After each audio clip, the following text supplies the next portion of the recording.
देखिए आपका सीपीसी में आपका 91 पढ़ाया जा रहा था और यहाँ से भी आपका पिछली बार आपका बिहार में पूछा गया था क्वेश्चन। बिहार में ज़्यादातर आपका प्री में ही पूछा जाता है और प्री में जो पूछा जाता है वह ये पूछा जाता है कि पब्लिक न्यूसेंस या लोक न्यूसेंस के लिए जो वाद दायर किया जाएगा वह किसके द्वारा दायर किया जाएगा। तो या तो एडवोकेट जनरल यानी कि महाधिवक्ता द्वारा या दो से अधिक व्यक्तियों द्वारा, लेकिन इजाजत लेकर आपका कोर्ट की यानी कि न्यायालय की। जो बिहार ने क्वेश्चन आपका बनाया था कि कौन सही है और कौन गलत है, तो इजाजत वाला आपका एक ऑप्शन उसमें दिया था कि दो या दो से अधिक व्यक्ति मुकदमा कर सकते हैं न्यायालय की इजाजत के बिना। तो भाई इजाजत के बिना मुकदमा आपका नहीं होगा, न्यायालय की लीव या इजाजत लेनी होगी। आइए हम देखते हैं फिर आपका। देखिए इसको डिटेल में आपको लोक न्यूसेंस के बारे में भाई बताया गया था, यानी कि पब्लिक न्यूसेंस के बारे में आपको डिटेल में हम बताए थे। फिर और जो सामान्य बातें थी वो हमने बता दिया था। इसमें आइए देखा जाए, आपका थोड़ा बेर है कि भाषा ही शुरू करना है और फिर एक बार हम दोहरा भी देते हैं 2-3 मिनट। देखिए लोक न्यूसेंस आपका बताया गया था कि आईपीसी में परिभाषित है और आईपीसी के सेक्शन 268 में लोक मतलब पब्लिक और न्यूसेंस का मतलब हुआ कि पब्लिक को या तो स्वास्थ्य पर बुरा प्रभाव पड़ रहा है या आपका संपत्ति पर या सुविधा पर या क्षेम या कुशलता पर। जैसे वर्तमान समय में लाउड स्पीकर का भी विवाद पूरे देश में चल रहा है, तो सुप्रीम कोर्ट का भी मानना है कि आप लाउड स्पीकर बजाइए, लेकिन उसकी जो वॉल्यूम है एक सीमा में रखिए। और आपका केस आगे बताया जाएगा। इनरी ध्वनि प्रदूषण का मामला है जो अनुच्छेद आपका 21 में भी जाएगा और अनुच्छेद आपका 25 में भी, जो संविधान पढ़ेंगे उसमें सुप्रीम कोर्ट ने ये गाइडलाइंस दी कि आप लाउड स्पीकर बजाइए ध्वनि, लेकिन ध्वनि प्रदूषण न करिए, यानी कि बहुत तेज न बजाइए। तो आप देख ही रहे हैं पूरे देश में लगभग ये विवाद अब धीरे धीरे फैल रहा है। तो आइए देखा जाए आपका 91 फिर एक बार हम शुरू करते हैं कि लोक न्यूसेंस और लोक पर प्रभाव डालने वाले अन्य दोषपूर्ण कार्य, यानी कि लोक न्यूसेंस, यानी कि जो पहला शब्द आपका आया पब्लिक न्यूसेंस। तो पब्लिक न्यूसेंस को सीपीसी में परिभाषित नहीं किया गया है आपका, लेकिन आईपीसी में परिभाषा दी गई है आपका 268 में। तो लगभग वही परिभाषा यहाँ भी काम करेगी।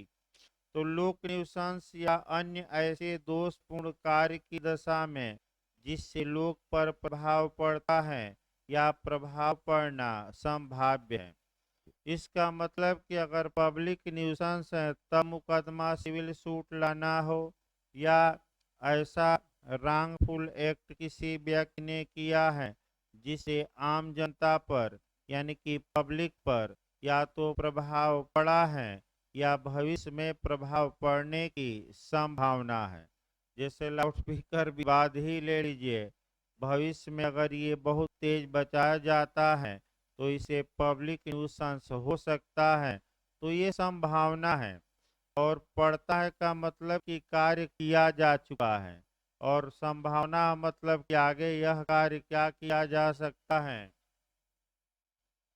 किया जा सकता है।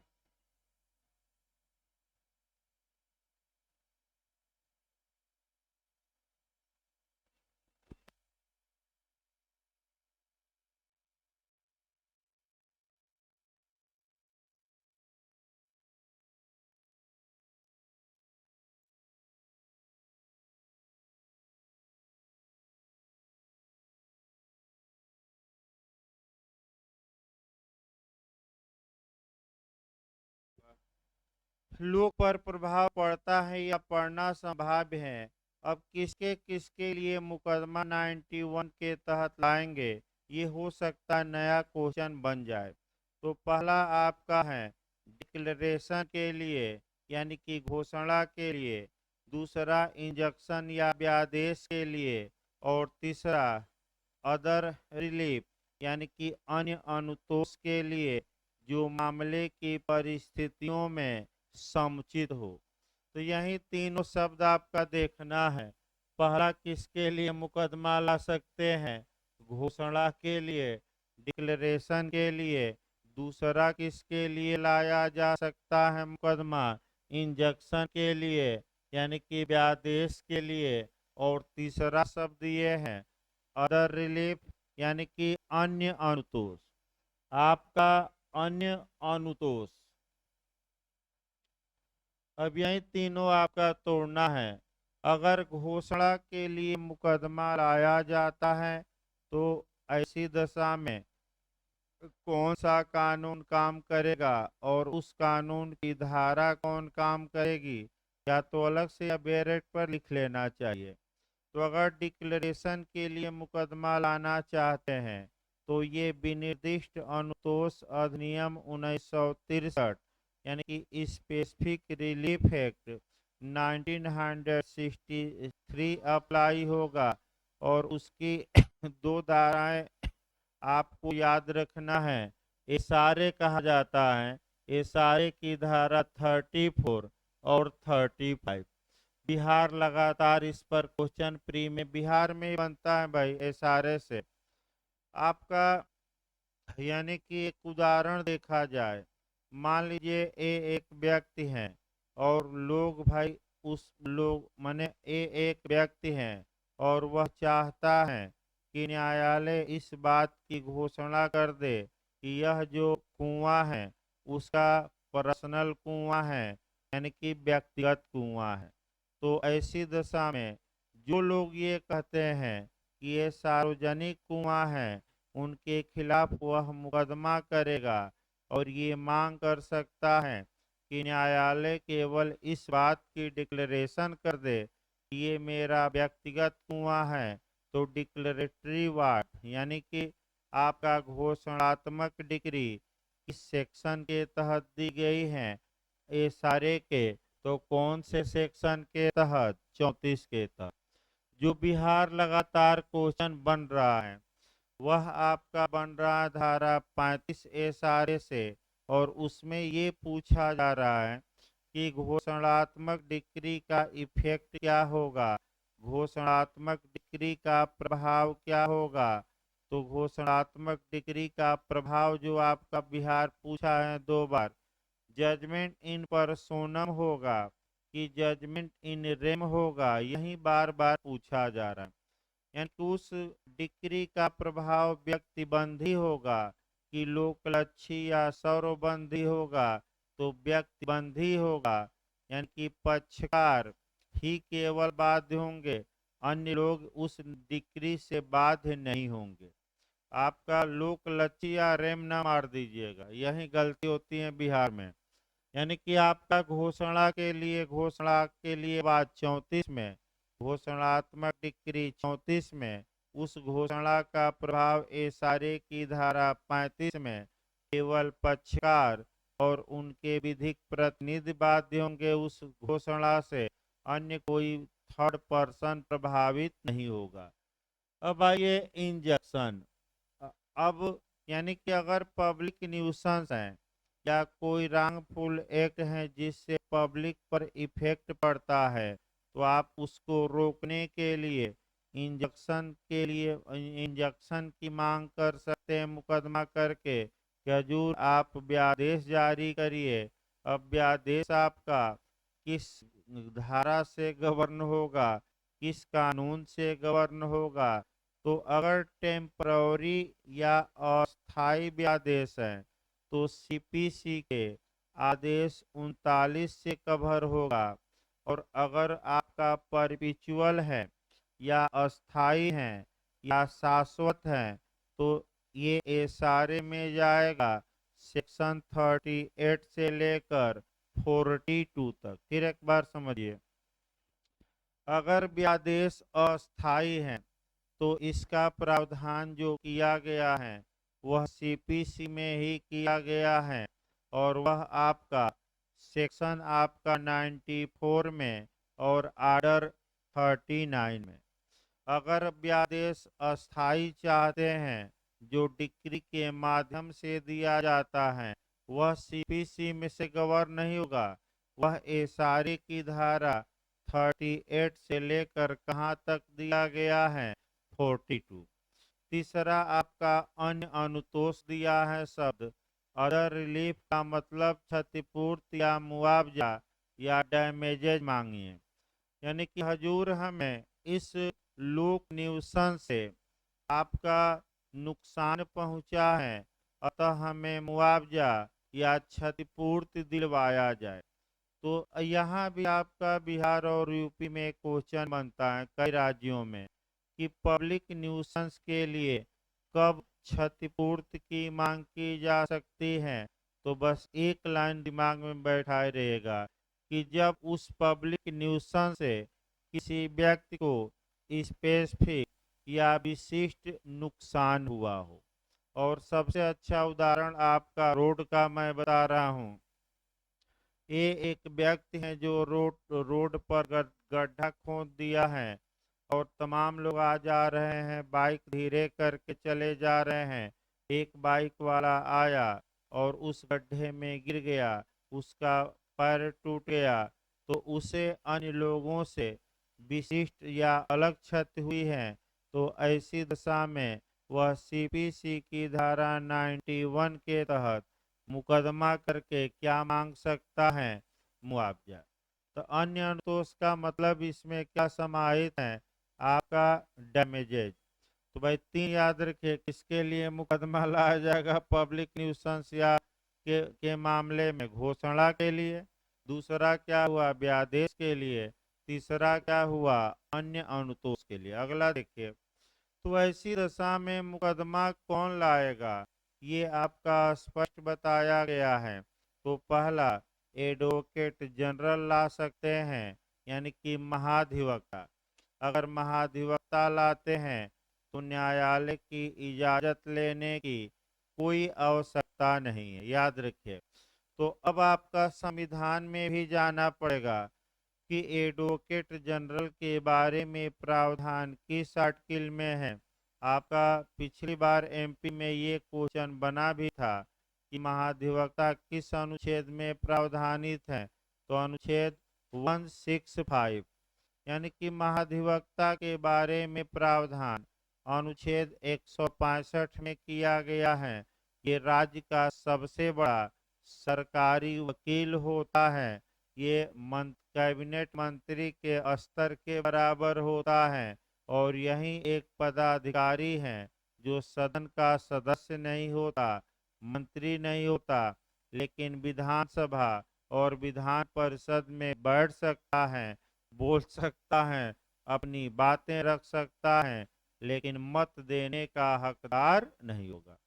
तो महाधिवक्ता। दूसरा देखिए, दो या अधिक व्यक्तियों द्वारा ऐसे लोक न्यूसेंस या अन्य दोषपूर्ण कार्य के कारण ऐसे व्यक्तियों को विशेष नुकसान न होने पर भी न्यायालय की इजाजत से, यानी कि दो या दो से अधिक व्यक्ति न्यायालय की इजाजत से वाद ला सकते हैं, भले ही उन लोगों को विशेष क्षति न हुई हो।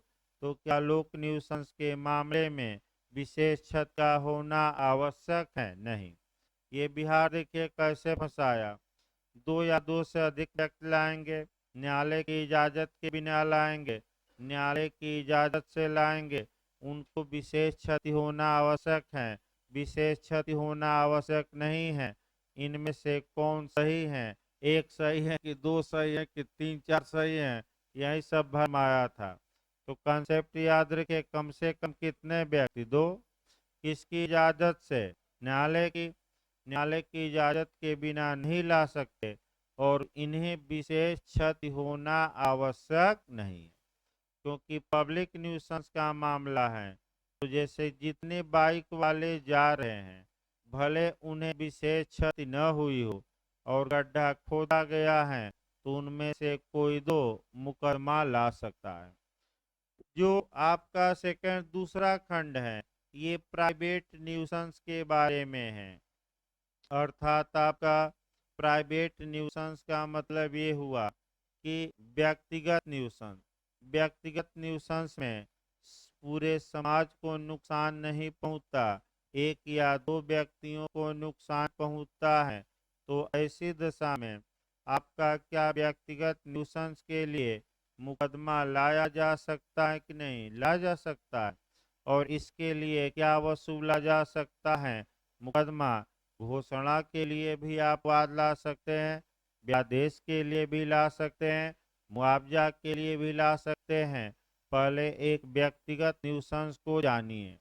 ए एक व्यक्ति है, बगल बी का मकान है और ए रोज अब दीवार पीट रहा है और रात भर दीवार पीटता है ताकि और बगल के मकान वाले रात भर सो नहीं पाते।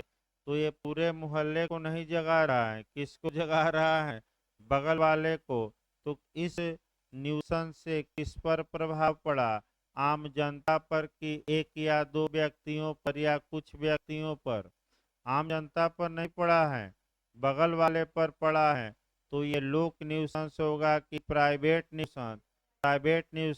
प्राइवेट न्यूसेंस अपराध नहीं है। पहला नियम याद रखें, प्राइवेट न्यूसेंस अपराध नहीं है लेकिन अपकृत्य है और इसके लिए आप व्यादेश जारी करा के रोकवा सकते हैं। अगर नुकसान हो गया है तो क्या पा सकते हैं? मुआवजा। तो कौन सा खंड प्राइवेट न्यूसेंस के बारे में मुकदमा लाने पर जोर देता है और ये कहता है कि आप प्राइवेट भले लोक न्यूसेंस के बारे में प्रावधान 91 में है लेकिन आप प्राइवेट न्यूसेंस के लिए भी मुकदमा ला सकते हैं।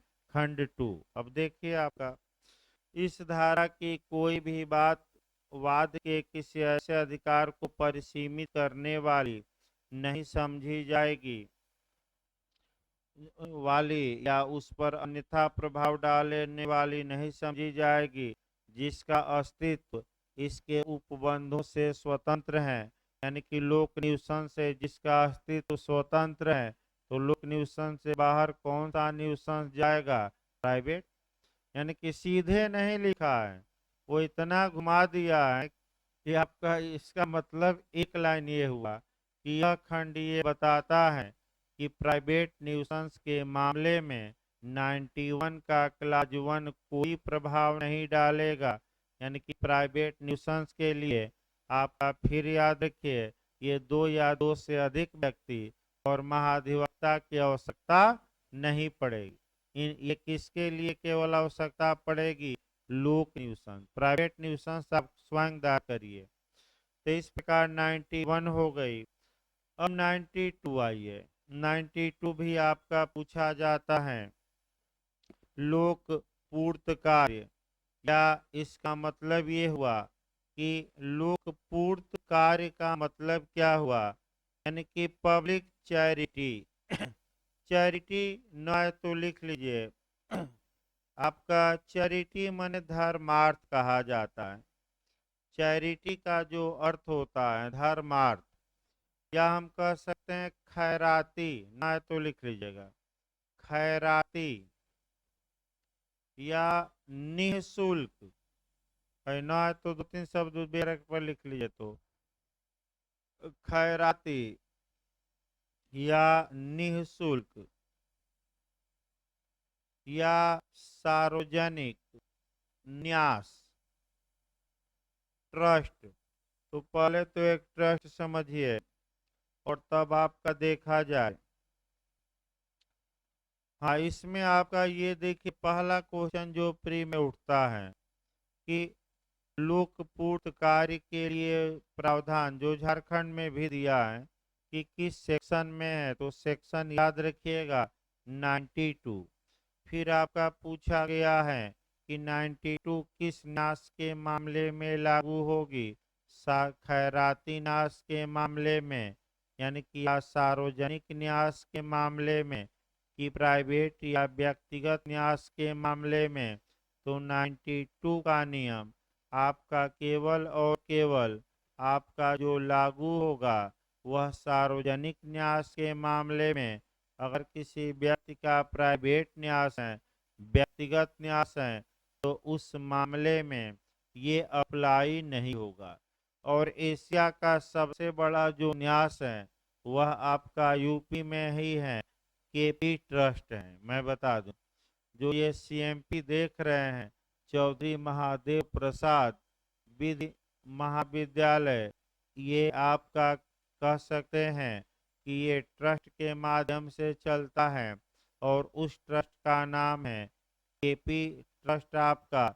और एशिया का सबसे बड़ा ट्रस्ट है, यानी कि सबसे ज़्यादा मेंबर, सबसे ज़्यादा प्रॉपर्टी, तमाम स्कूल कॉलेज संस्थाएं चलती हैं। तो ट्रस्ट का एक उदाहरण देखा जाए, और इसमें देखिए दो तीन नियम याद रखिएगा, मैं बता दूं। एक आपका जो पूछा जाता है वह पूछा जाता है डॉक्ट्रिन ऑफ साइप्रस का सिद्धांत, यानी कि निकटता का सिद्धांत, यथा स्थिति पास का सिद्धांत, या सामीप्यता का सिद्धांत। ये किस धारा में है? तो 92 में। फिर न्यास, सार्वजनिक न्यास के लिए कौन मुकदमा ला सकता है? ये दूसरा नियम। और तीसरा, सार्वजनिक न्यास के लिए किस धारा के तहत मुकदमा? तो तीन बातें जानिए, बहुत ज्यादा नहीं।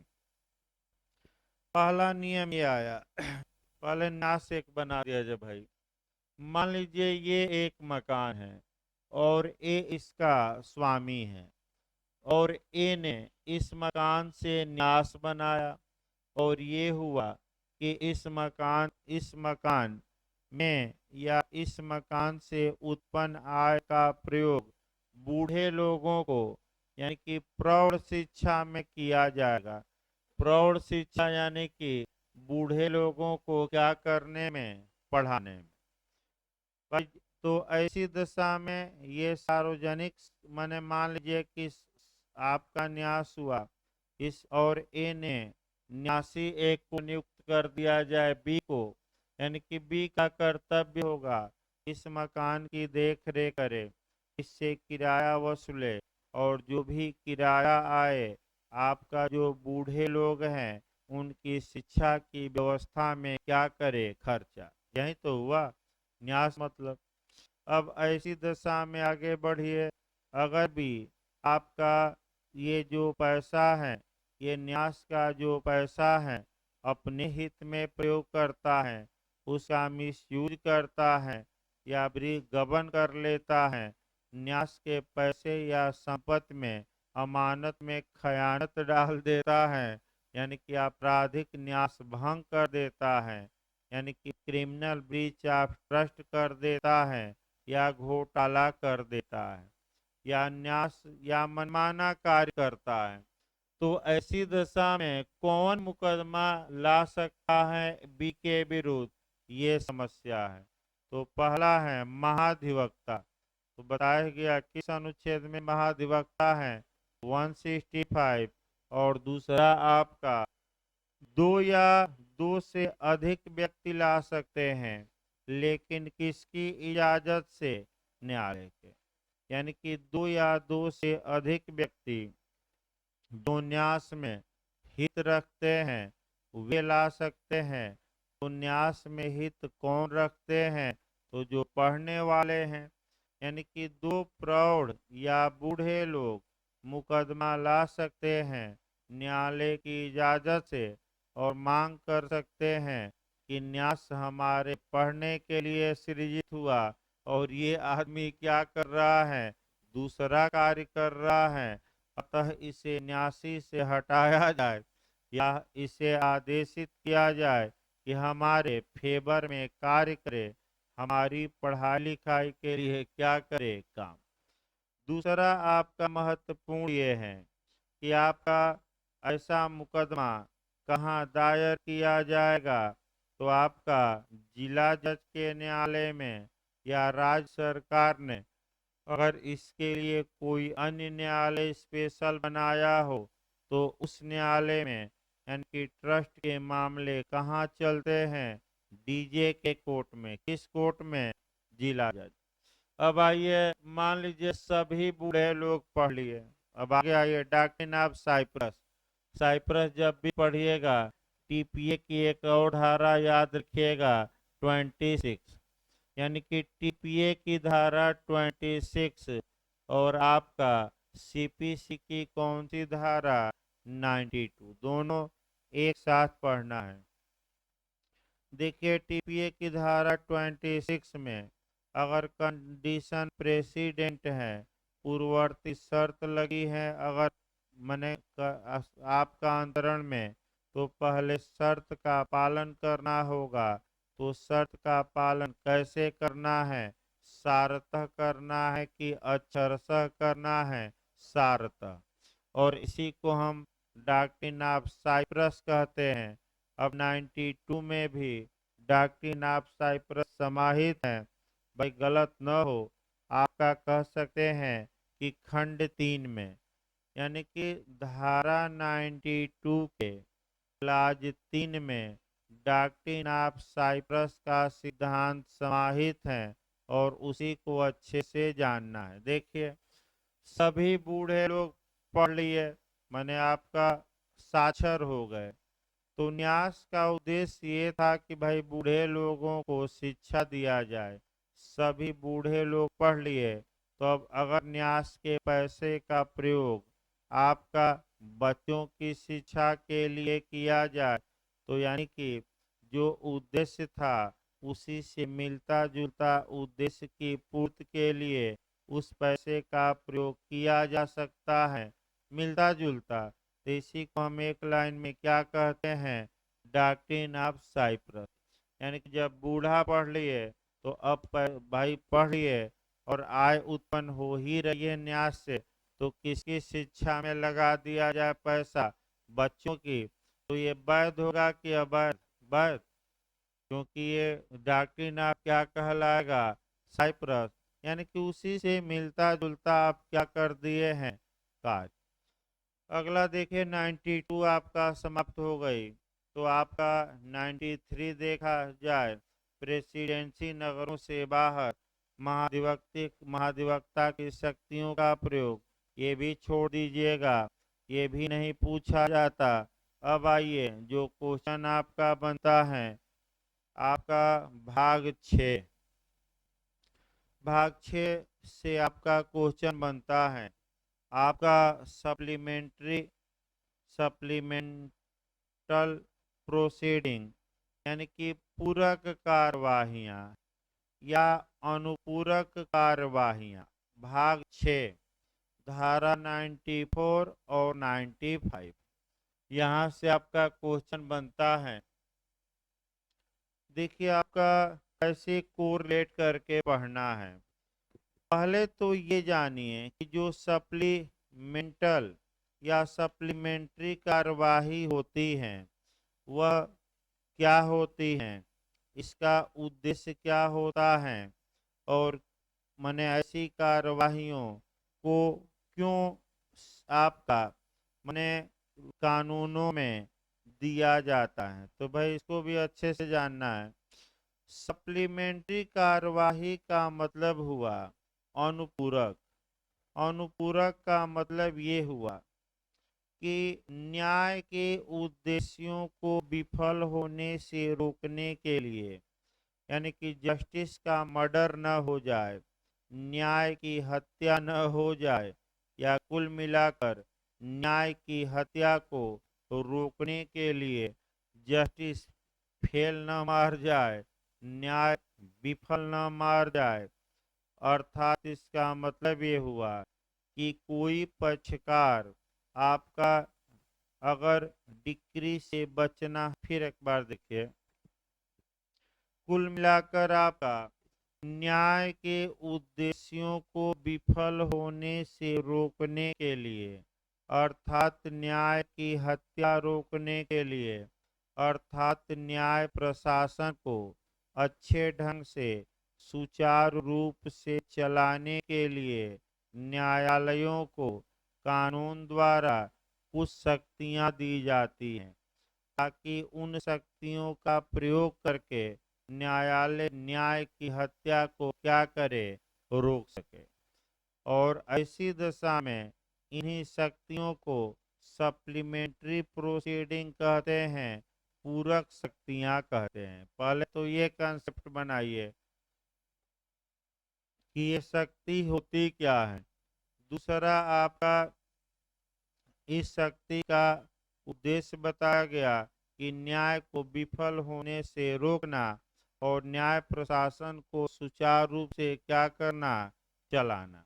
ये जो पावर दिया गया है ये आपका सीपीसी के भाग 6 में धारा 94 से लेकर 95 तक में दिया गया है। अब 94 की पूरक धारा 95 है। दूसरा क्वेश्चन ये आया आपका कि 94 की आपका सप्लीमेंट्री सेक्शन कौन है, पूरक धारा कौन है, 95। तो वर्तमान समय में एक क्वेश्चन आपका ऐसा भी बन रहा है, कौन किसकी पूरक धारा है, एक क्वेश्चन आपका बन रहा है।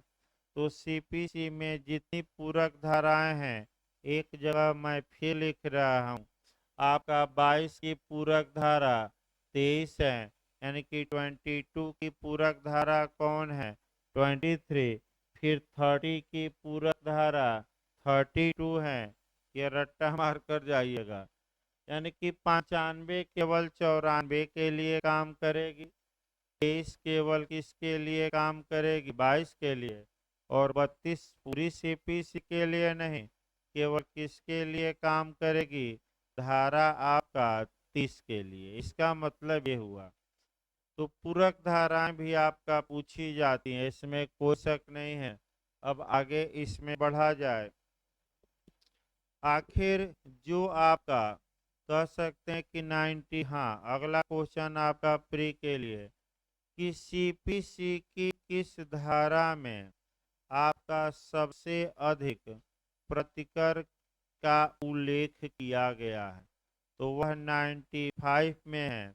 पूछ सकता है अधिकतम प्रतिकर कितना है, 50,000 रुपया। यानी कि 95 में अधिकतम कंपनसेशन कितना है, तो 50,000 रुपया, ये पूछ सकता है। अगला ये 94 शुरू किया जाए, कैसे पूरक धारा 95 है वह तो बता ही जाएगा। तो 94 को ऐसे बंटवारा किया जाता है भाई, देखिए 94 का बंटवारा करेंगे और खंड वाइज पढ़ेंगे, ए, फिर खंड बी, फिर खंड सी, खंड वाइज भी पूछा जाता है, फिर डी और फिर ई। देखिए अब बेरेक्स शुरू किया जाए।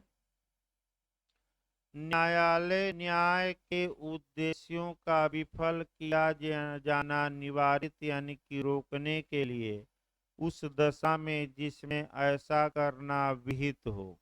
यानी कि पहले ही हमने बताया कि जो सप्लीमेंट्री प्रोसीडिंग होती है उसमें न्यायालयों को कुछ पावर दिया जाता है। उस पावर का मुख्य उद्देश्य ये रहता है कि जस्टिस फेलोर होने से रोका जाए।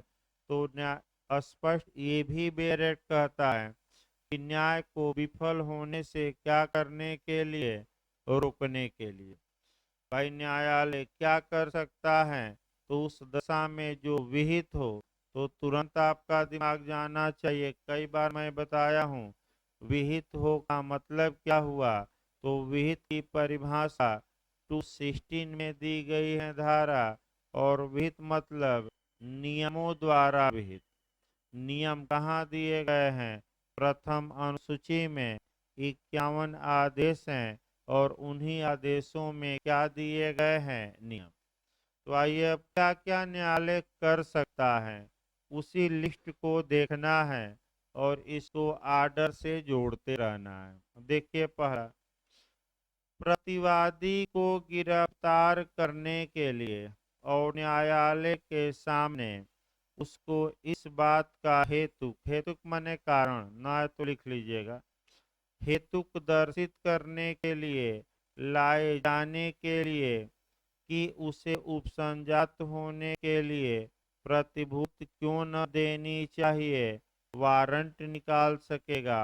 और यदि वह प्रतिभूति यानी कि गारंटी या सिक्योरिटी के लिए दिए गए किसी आदेश का अनुपालन करने में असफल रहता है तो उसे सिविल कारागार सुपुर्द कर सकेगा। यानी कि पहला नियम ये आया कि न्यायालय ये कह सकता है कि तुम न्यायालय में हाजिर हो गए, यानी कि प्रतिवादी यानी कि डिफेंडेंट न्यायालय में हाजिर होगा जब जब न्यायालय बुलाएगा इस बात की तुम गारंटी दो। और अगर तुम गारंटी नहीं देते तो सिविल न्यायालय कहाँ भेज देगा, सिविल कारागार। यानी कि अब आपका इसको कहते हैं जज मने जजमेंट से पहले ही आपका गिरफ्तारी यानी कि निर्णय के पूर्व गिरफ्तारी और इसके लिए जो आदेश काम करेगा वह 38 करेगा। और 38 का आदेश नियम 1 to 4 यानी कि इसके मतलब ये हुआ कि पहला पॉइंट ये हुआ कि निर्णय के पहले ही क्या कर सकता है न्यायालय, प्रतिवादी को गिरफ्तार करके कहाँ भेज सकता है, जेल। और इसके लिए प्रक्रिया कहाँ दी गई है, तो आदेश 38 के नियम 1 से लेकर कहाँ तक, 4 तक। यानी कि जब भी अब हम पहला खंड जब पढ़ेंगे तो फिर एक बार याद रखिए, जब भी आप क्लास ए पढ़ेंगे तो उसी के साथ तुरंत आपका आर्डर 38 का रूल 1 से 4 तक पढ़ना है। हल्का का समझिए भाई सबको, अभी तो डिटेल में चलेगा लेकिन 4 लाइन कंसेप्ट तो सबका बनाते रहिए। देखिए सामान्य नियम यह है कि निर्णित ऋणी या प्रतिवादी को निर्णय के बाद ही डिक्री के निष्पादन में गिरफ्तार करके जेल भेजा जा सकता है, लेकिन ये विधि का पूर्ण नियम नहीं है। न्यायालय न्याय के उद्देश्यों को विफल होने से रोकने के लिए सेक्शन 94 के क्लाज ए में यह शक्ति रखता है कि वह प्रतिवादी को हाजिर होने के लिए हाजिर प्रतिवादी क्यों न हो ये कारण पूछ सकता है और गारंटी मांग सकता है कि जब जब कोर्ट बुलाएगा तुम क्या करना, हाजिर। अगर हाजिर नहीं होता प्रतिवादी, माने अगर प्रतिवादी गारंटी नहीं देता तो प्रतिवादी को न्यायालय कहाँ भेज सकता है, सिविल कारागार। अभी निर्णय नहीं आया, जजमेंट मामले में नहीं आया, अभी मामले की क्या हो रही है, सुनवाई। तो इसी को आपका जोड़कर भी पढ़ना है कि आपका मामले में जजमेंट ही नहीं आया तब आपका गिरफ्तार करके जेल भेजना काफी कठिन प्रावधान होता है। आप और इसका यूज जो करना चाहिए विकट परिस्थितियों में ही करना चाहिए। तो इसी को सीआरपीसी में जोड़ सकते हैं कि अपराध करने के पूर्व क्या किसी व्यक्ति को अरेस्ट किया जा सकता है, तो सामान्यतः नहीं। तो उसी प्रकार क्या निर्णय से पहले किसी व्यक्ति को सामान्यतः सिविल मामलों में गिरफ्तार करना चाहिए, सामान्यतः नहीं। लेकिन ये विधि का पूर्ण नियम नहीं है। सिविल मामलों में निर्णय के पहले गिरफ्तारी तो सेक्शन 94 का कौन सा क्लाज, ए। और प्रोसीजर कहाँ दिया गया है, तो सीपीसी के आदेश 38 के नियम 1 से लेकर कहाँ तक, 4 तक। तो अब सीआरपीसी में अपराध करने के पहले ही गिरफ्तारी, इसको प्रिवेंटिव अरेस्ट कहते हैं, निवारक गिरफ्तारी कहते हैं। और सीआरपीसी का सेक्शन 151 में है। यानी कि कौन सी धारा है, 151, रट कर जाइएगा। अब दूसरा देखिए, खंड ख देखा जाए। प्रतिवादी को अपनी कोई संपत्ति पेश करने के लिए प्रतिभूत देने का और उस संपत्ति को न्यायालय के नियंत्रणाधीन रखने का निर्देश दे सकता है सकेगा या किसी संपत्ति की कुर्की का आदेश दे सकेगा। यानी कि 94 का क्लास बी ये कहता है कि न्यायालय निर्णय से पहले, फैसला से पहले प्रतिवादी से ये मांग प्रतिवादी से गारंटी मांग सकता है कि वह अपनी संपत्ति पेश करे, और अगर प्रतिवादी गारंटी नहीं देता कि हम संपत्ति पेश करेंगे तो प्रतिवादी की संपत्ति अटैच करा सकता है कोर्ट, यानी कि कुर्क करा सकता है। अब फिर आपको कंसेप्ट बनाना पड़ेगा कि सामान्यतः जो कुर्की और विक्रय होता है वह तो निर्णय के बाद होता है और डिक्री या आदेश के प्रवर्तन में होता है, लेकिन यह विधि का पूर्ण नियम नहीं है। न्यायालय न्याय के उद्देश्यों को विफल होने से रोकने के लिए निर्णय के पहले भी प्रतिवादी की संपत्ति को क्या कर सकता है, कुर्क। और कहाँ प्रावधान है, तो सेक्शन 94 के किस क्लाज में, बी में। तो फिर एक बार ये निर्णय से पहले गिरफ्तारी किस खंड में, खंड वाइज याद रखिए, ए में। निर्णय से पहले प्रतिवादी की प्रॉपर्टी को अटैच करना किस खंड में, बी में। और आर्डर ये काम करेगा आदेश 38 का नियम 5 से लेकर 13 तक। यानी कि आपका यहाँ कौन सा आर्डर काम करेगा, 38 ही काम करेगा। 38 का रूल याद रखिएगा, 5 से लेकर कहाँ तक, 13 तक। भाई फिर याद रखिए, आदेश 38 के नियम 5 से लेकर 13 तक में निर्णय से पहले प्रतिवादी या विपक्षी की संपत्ति की कुर्की के बारे में प्रक्रिया दी गई है, प्रोसीजर बताया जाएगा डिटेल में। सी देखिए भाई, अस्थायी व्यादेश अनुदत्त कर सकेगा और अवज्ञा या वायलेशन की दशा में उसके दोषी व्यक्ति को सिविल कारागार में सुपुर्द कर सकेगा और आदेश दे सकेगा कि उसकी संपत्ति कुर्क किया जाए और बेचा जाए। इसका मतलब ये हुआ कि आपका जो सी आएगा उसमें टेम्पररी इंजक्शन, अस्थायी व्यादेश। अस्थायी व्यादेश अब कब दिए जाते हैं, क्या सिद्धांत हैं उसके, कब नहीं दिए जाएंगे। यानी कि जब तक मुकदमा लंबित है तब तक न्यायालय किसी पक्षकार को कोई कार्य करने या न करने का आदेश देता है। फिर याद रखिए, जब तक मुकदमा पेंडिंग है कोर्ट क्या करता है, किसी पक्षकार को आपका कोई कार्य करने या न करने का आदेश देता है, तब उस आदेश को अस्थायी व्यादेश सामान्यतः कहा जाता है, टेम्पररी इंजक्शन। और ये कहाँ सारवान प्रावधान है, तो सेक्शन 94 के किस क्लाज में, सी में। और इसके लिए जो प्रक्रिया काम करेगी वह आपका आर्डर 39 काम करेगा। यानी कि आदेश कौन सा, 39 का नियम 1 से लेकर 5 तक। फिर एक बार सतर्क रहिए,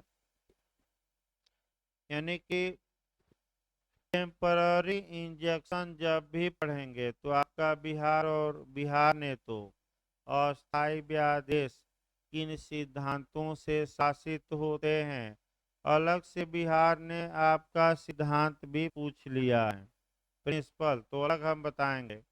और कब जारी किया जा सकता है उसका, और कोई व्यक्ति उस आदेश को नहीं मानता अस्थायी व्यादेश को, तो न्यायालय उसे कितनी सजा दे सकता है, इसका विस्तृत वर्णन आदेश 39 में है। और कहाँ से कहाँ तक, तो नियम 1 से लेकर कहाँ तक, 5 तक।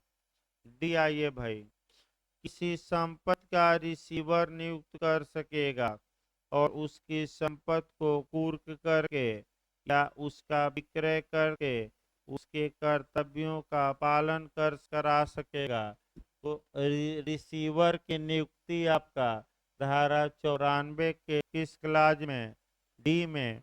और इसके लिए प्रोसीजर कहाँ दिया गया है, किस आदेश में, 40, यानी कि सेक्शन 40। यानी कि जब भी खंड आप डी पढ़िए तो इसी के साथ कौन सा आर्डर को रिलेट करके पढ़ेंगे, 40। अगला ये ई देखा जाए, ऐसे अन्य अंतर्वर्ती आदेश कर सकेगा जो न्यायालय को न्याय संगत और सुविधापूर्ण प्रतीत हो। अंतर्वर्ती आदेश मतलब इंट्रालोकोटरी आर्डर, यानी कि मध्यवर्ती आदेश। इंट्रालोकोटरी आर्डर वादकालीन आदेश भी कहा जाता है। अब इंट्रालोकोटरी आर्डर आपका बिहार एपीओ में भी पूछा गया था, सीआरपीसी में भी, कि किसका रिवीजन नहीं हो सकता। तो अंतर्वर्ती आदेशों का न तो अपील होती है न रिवीजन होता है। और अंतर्वर्ती आदेश सिविल न्यायालय जारी कर सकते हैं। ये 94 के किस क्लाज में है, ई में। वह 94 के किस क्लाज में है, ई में है। और इसके लिए जो प्रोसीजर दिया गया है, इसके लिए जो प्रक्रिया दी गई है वो भी याद रखना है। वह प्रक्रिया आदेश 39 के रूल 6 से लेकर आपका 10 तक, भाई रटे रहिए। एक चार्ट हमने बनवा दिया कि कहाँ से कौन कोरिलेट करके आपका पढ़ना है। तो फिर आदेश 39 का रूल कहाँ से कहाँ तक, 6 से कहाँ तक दिया गया है, 10 तक। यानी कि इसका मतलब ये हुआ, एक उदाहरण देखा जाए इंट्रालोकोटरी आर्डर का। मान लीजिए कोई संपत्ति है जो क्षयशील है और मुकदमे के लंबित रहने तक न्यायालय की कस्टडी में है। तो अब न्यायालय या पशुधन है। तो अब समस्या ये आई कि मुकदमा 10 साल, 5 साल, 15 साल चल सकता है, कोई भरोसा नहीं है। और ये संपत्ति तो नष्टवान प्रकृति की है, अगर 10-15 दिन में ही ये नष्ट हो जाएगी तो इससे अच्छा यही उपाय है कि न्यायालय के आदेश से वह प्रॉपर्टी क्या करवाई जाए, बेचवाई जाए। और बेचवा के पैसा अस्थिर रखा जाए और जिसके पक्ष में फैसला होगा अंत में वह पैसा क्या करेगा, न्यायालय दे देगा। ब्याज भी कुछ मिलता है भाई, कुछ ब्याज सरकारी खजाने में तो कुछ ब्याज भी मिलेगा। अब समस्या ये आई कि अगर न्यायालय के ऐसे आदेशों का रिवीजन होने लगे, अपील होने लगे, तो संपत्ति नष्ट ही हो जाएगी। तो कानून ये कहता है कि अब ऐसे आदेशों की न तो अपील होगी न पुनरीक्षण होगा। जब एक बार न्यायालय आदेश अंतर्वर्ती दे दिया तो वह मान्य होगा, अपील नहीं होगी। क्योंकि अपील अगर होती तो इसका उद्देश्य ही क्या हो जाएगा, विफल। और संपत्ति पेंडिंग हो जाएगी, बिकेगी नहीं, और संपत्ति क्या होगी, नष्ट हो जाएगी। तो अंतर्वर्ती आदेश आगे बताया जाएगा। अब 95 आइए, 95 क्या कहती हैं तब आपका और पढ़ाया जाएगा। 95 भी देख लिया जाए, सामान्य बातें। 95 पहला है कि ये 94 की सप्लीमेंट्री सेक्शन है, यानी कि आपका पूरक धारा है। पूरक धारा का मतलब ये हुआ कि 95 के प्रावधान पूरी सीपीसी के लिए लागू नहीं होंगे, बल्कि केवल और केवल 94 के लिए ही अप्लाई होंगे। अगर हम कहें कि 94 की पूरक धारा यानी कि आपका पूरी सीपीसी के लिए काम नहीं करेगी, किसके लिए करेगी? केवल 94। तो आखिर 95 में है क्या? दूसरा प्री का क्वेश्चन, सबसे अधिक प्रतिकर की बात कहाँ की गई है? तो सीपीसी की धारा 95 में। एक उदाहरण पहले देखा जाए, आपका कर सकते हैं और तब आपका देख देखिए, मान लीजिए ए वादी था और ए ने बी के खिलाफ न्यायालय से मांग किया कि हजूर बी को बी पेश नहीं होगा, आप इससे गारंटी मांगिए कि ये हाजिर हो, और गारंटी नहीं देता है तो कहाँ भेजिए इसको? सिविल कारागार।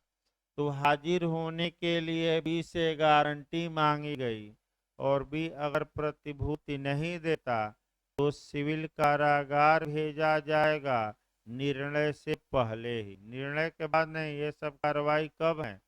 जजमेंट के पहले। तो मान लीजिए इन्हें जो न्यायालय में साक्ष्य पेश किया, तथ्य पेश किया, वह मिथ्या निकला, झूठा निकला, और बेचारा बी कहाँ चला गया था? सिविल कारागार। तो न्यायालय अब बी को ए से प्रतिकर दिलवा सकेगा, यानी कि बी को कंपनसेशन दिलवाया जाएगा। किससे दिलवाया जाएगा? जो गलत आधार पर न्यायालय से क्या निकलवाया था? तो बी को अधिकतम कितना प्रतिकर न्यायालय दिलवा सकता है? 50,000। अब ये आपका 50,000 रुपया ये कब जोड़ा गया? इसके पहले कितना था? यही सब पूछा जाता है। तो स्पष्ट बेयर लिखता है, ये जो जोड़ा गया वह 1999 में जोड़ा गया, और ये 50,000 पहले नहीं था। पहले कितना था? 1,000। कब ये 50,000 किया गया? प्री के लिए क्वेश्चन, तो 1999 में। किस समिति की सिफारिश पर? मलीमत समिति, बताया गया था 89 में। किस समिति की सिफारिश पर? मलीमत समिति। अब ये देखिए, सही रहेगा भाई, बता दिया गया सामान्य बातें जो प्री में आ सकती हैं। देखिए, अपर्याप्त आधारों पर गिरफ्तारी, कुर्की या व्यादेश अभिप्राप्त करने के लिए प्रतिकर। तो जहां किसी वाद में जिसमें इसके ठीक पहले की धारा के अधीन कोई गिरफ्तारी या कुर्की कर ली गई है या अस्थायी व्यादेश दिया गया है, न्यायालय को प्रतीत होता है कि ऐसी गिरफ्तारी, कुर्की या व्यादेश के लिए आवेदन अपर्याप्त आधार पर दिया गया था, यानी कि ए ने एप्लीकेशन दिया था लेकिन उसके पास पर्याप्त आधार थे कि नहीं? नहीं थे। वादी का वाद अथवा वादी का वाद असफल हो जाता है और न्यायालय को यह प्रतीत होता है कि उसके दायर किए जाने के लिए कोई उचित या अधिसंभाव्य आधार नहीं था, तो प्रतिवादी न्याय वहाँ प्रतिवादी न्यायालय से आवेदन कर सकता है कि हजूर हमें मुआवजा दिलवाया जाए। लेकिन कितना तक दिलवा सकता है न्यायालय? आपका 50,000 रुपये से अनधिक, यानी कि अधिकतम कितना दिलवा सकता है? 50,000 रुपया तक दिलवा सकता है।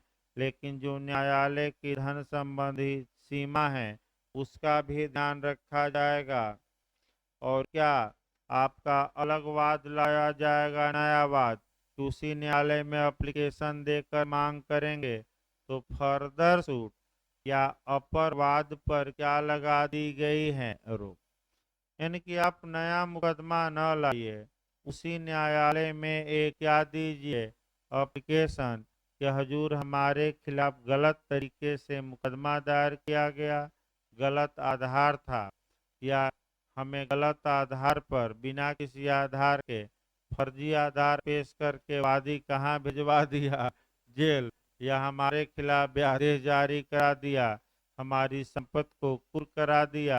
तो अतः हमें क्या दिया जाए? मुआवजा। कितना? 50,000। बस आपका बस यही 2 लाइन। पहले कितना था? 1,000। कब 50,000 किया गया? 1999 ईस्वी में। प्री में केवल पूछा जाता है।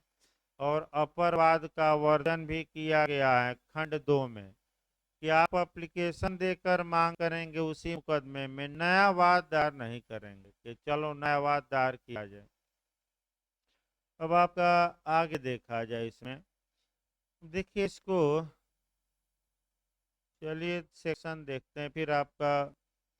मैंने आपका ये जितने ऑर्डर हैं उसको फिर 94 से कोरिलेट करके पढ़ाया जाएगा। देखिए इधर आपका हम आगे उठाते हैं अप अपील। लास्ट में चलना चाहिए भाई, पहली अपील। देखिए आपका भाई उठाया जा रहा है, जो सेक्शन उठाया जा रहा है इधर आपका भाग 9 से शुरू करते हैं, क्योंकि अपील लास्ट में कराई जाती है, पहले ही अपील।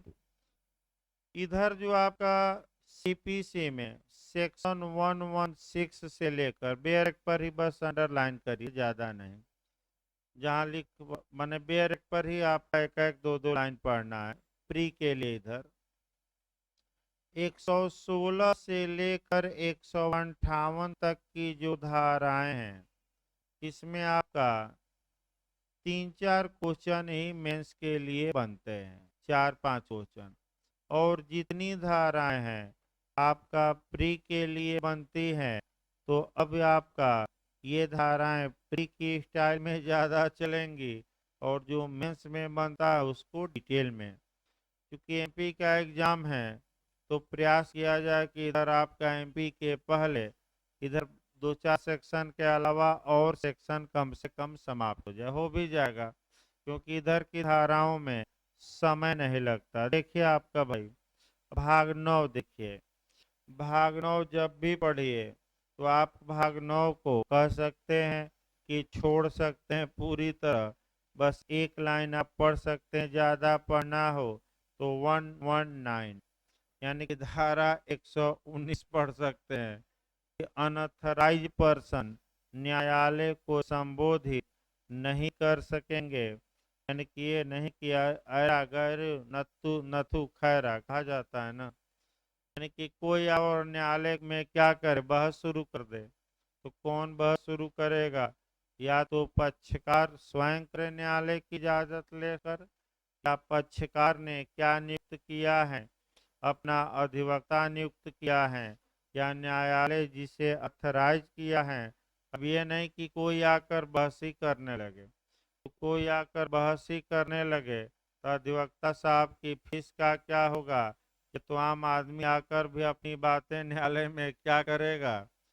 तो जब तक कि वह व्यक्ति प्राधिकृत न हो, क्या न्यायालय में आप न्यायालय को संबोधित करने का हक रखता है कि नहीं? नहीं रखता, छोड़ सकते हैं। भी आगे देखिए भाई आपका भाग 10 से 1-2 क्वेश्चन बनता है, वह ये बनता है, दो ही क्वेश्चन बनते हैं। एक 121 प्रथम अनुसूची के नियमों का प्रभाव क्या होगा? तो आपका भाग 10 में नियम दिए गए हैं, बस 3 धाराएं पढ़नी है। एक 121 जो प्रथम अनुसूची में दो दो लाइन जानना है। प्रथम अनुसूची में जो नियम दिए गए हैं जब तक कि उन्हें परिवर्तित न कर दिया जाए, शून्य घोषित न कर दिया जाए, वह सीपीसी के ही भाग माने जाएंगे। तो अब आता है कि नियम कौन बना सकता है? तो संघ भी बना सकता है, राज्य भी, और संबंधित राज्य के उच्च न्यायालय भी। नियमों में संशोधन कौन कर सकता है? संसद, राज्य, उच्च न्यायालय, उपर्युक्त सभी। लेकिन भाई याद रखिए धारा में अंतर है। अगर सेक्शन में पूछे तो केवल दो ही कर सकते हैं, संघ और राज्य। ये क्वेश्चन यूपीजे में आ चुका है, थोड़ा सतर्क रहेगा, लिखवाते समय हम लिखवा देंगे इसको। अब आपका 122 और 125 में हाई कोर्ट द्वारा नियम बनाया जाता है, तो क्या उच्च न्यायालय नियम बना सकते हैं कि नहीं? तो नियम बना सकते हैं। सिविल मामलों में जो नियम बनाए जाते हैं उच्च न्यायालय किन किन धाराओं के तहत नियम बनाता है, तो दो धाराएं यहाँ याद रखना है। ऐसे उच्च न्यायालय जो जुडिशियल कमिश्नर या न्यायिक आयुक्त के उच्च न्यायालय नहीं है, यानी कि जो ये सामान्य उच्च न्यायालय हैं वह नियम बनाते हैं कि धारा के तहत 122, और न्यायिक आयुक्त के उच्च न्यायालय अब नहीं दिखाई देते, वो अंग्रेजों के जमाने में थे। जुडिशियल कमिश्नर के हाई कोर्ट जो थे वह किस धारा के तहत नियम बनाते थे, 125। दो लाइन बस फ्री के लिए, उच्च न्यायालय किन धाराओं के तहत रूल बनाता है, तो 122, 125 आपका न्यायिक आयुक्त के उच्च न्यायालय की धारा के तहत 125, और न्यायिक आयुक्त से भिन्न उच्च न्यायालय किस धारा में, 122। और न पढ़िएगा, एक भी आपका इसमें न पढ़िएगा और आपका समिति में छोड़ देना है। अब आपका जो पढ़ा जाता है, आ जाइए आगे। आपका भाग 11 मिसलेनियस।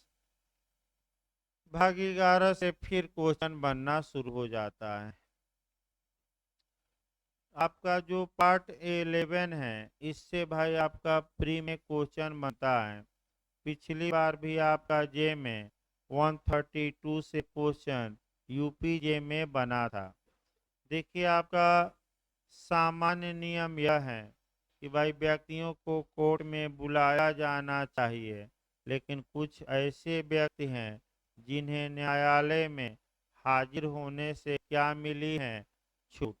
तो पहला जो वन था, हाँ इसमें धारा याद रखना है। इधर 7-8 धाराएं क्रम से तैयार होनी चाहिए और कोई उपाय नहीं है। अंदर से भी इधर पूछा जाता है, प्री में, मेंस में नहीं पूछा जाता, लेकिन भाई इधर तैयार रखिए। 132 देखिए, कुछ स्त्रियों को पर्सनल अपीयरेंस यानी कि स्वयं उपसंजात या व्यक्तिगत हाजिरी या न्यायालय में स्वयं हाजिरी से क्या दी गई है, छूट। तो पिछली बार ये पूछा गया था कि किस स्त्री को स्वयं हाजिर होने से न्यायालय में छूट दी गई है, तो सभी स्त्रियों को, ऐसी स्त्री जो अपने परिवार की प्रथा के अनुसार लोगों के सामने नहीं आती, देश की रूढ़ के अनुसार नहीं आती, अंतर्राष्ट्रीय प्रथा के अनुसार नहीं आती, तो किसके अनुसार, हाँ यही पॉइंट पकड़ रही है। ऐसी स्त्री जो देश की रूढ़ियों या रीतियों के अनुसार लोगों के सामने आने के लिए विवश नहीं की जानी चाहिए। अगर वादी या प्रतिवादी हैं तो उसे न्यायालय पर्सनल रूप से कोर्ट में नहीं बुलाएगा, तो उसकी ओर से अधिवक्ता या उसका अभिकर्ता बहस करे या अधिवक्ता साफ करें। इसके बाद आपका इसी के साथ 56 भी पढ़ना है।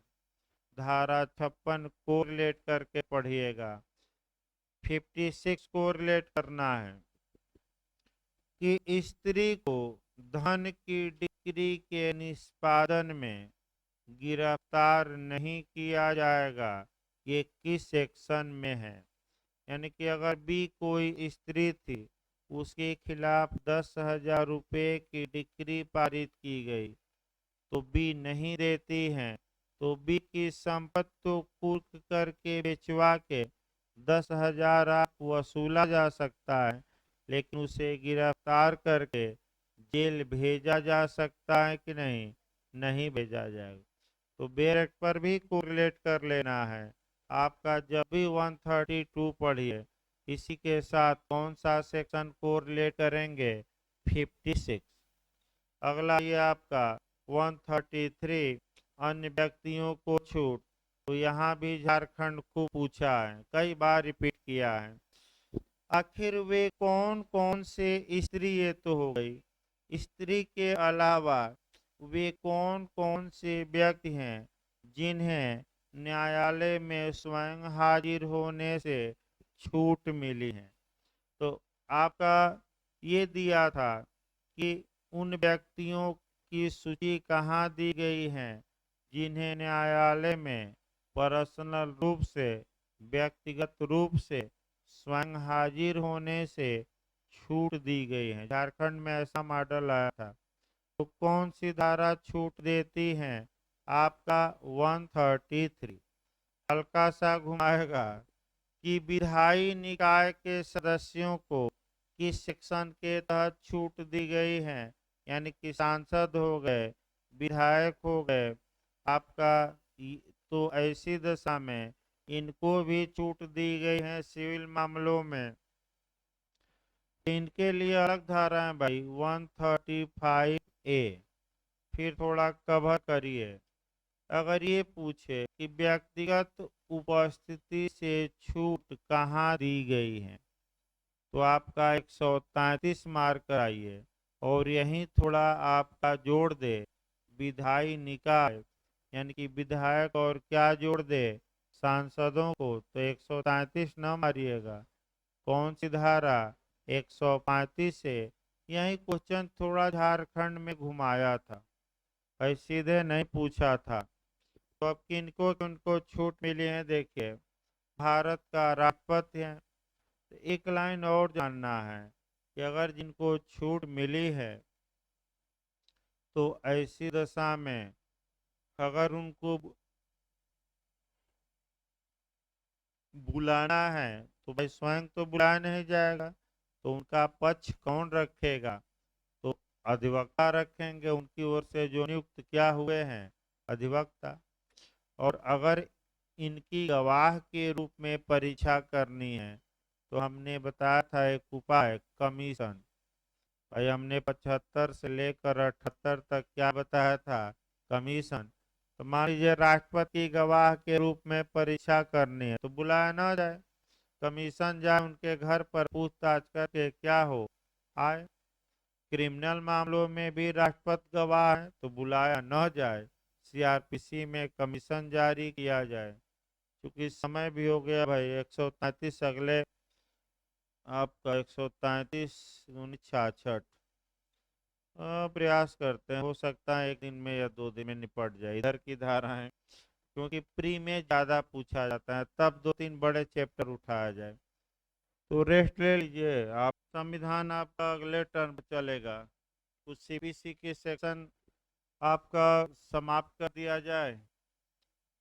देखिए आज सीपीसी चलेगा सेकेंड पीरियड में, थर्ड पीरियड में आपका कॉन्ट्रैक्ट चलेगा। तो जो लोग भाई संविधान पढ़ने आते हैं आज सीपीसी पढ़े, कुछ धाराएं आज समाप्त कर दी जाए। और एक दो लोग संविधान पढ़ने आते हैं भाई तो आपका कल भाई क्लास आप रहेगा।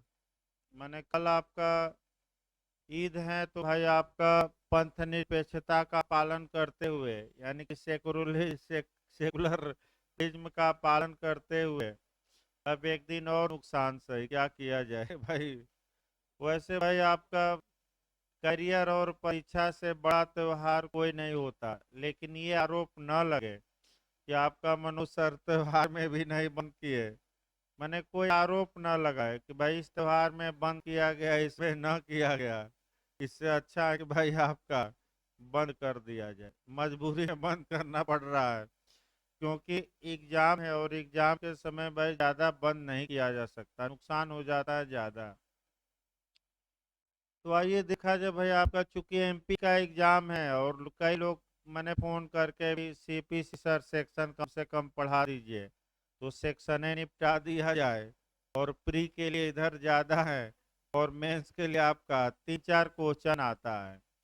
तो प्री में कैसा क्वेश्चन बना है अब देखिए आपका, बेयर एक्ट पर ही चिन्ह लगा सकते हैं, कोई दिक्कत नहीं, इधर बेयर एक्ट से आप पढ़ सकते हैं।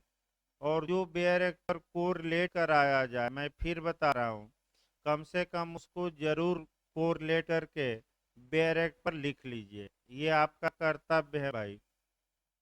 आइए देखा जाए आपका जो चल रहा था सेक्शन आपका 133, यहाँ से भी झारखंड में पूछा गया है कि अन्य व्यक्तियों को स्वाई उपसंजात से छूट कहाँ मिली है, तब 3 सेक्शन को रिलेट करना है। अगर ये पूछे कि स्त्रियों को व्यक्तिगत हाजिरी से छूट मिली है सिविल मामलों में किस धारा में, तो स्त्री स्पेशल दिया रहे तो 132। अगर अन्य व्यक्ति दिया रहे या छूट किस धारा में प्राप्त हैं तो 100 आपका 33। और अगर ये दिया रहे कि जो विधायी निकाय हैं उनके सदस्यों को छूट के सेक्शन में तो 135 ए।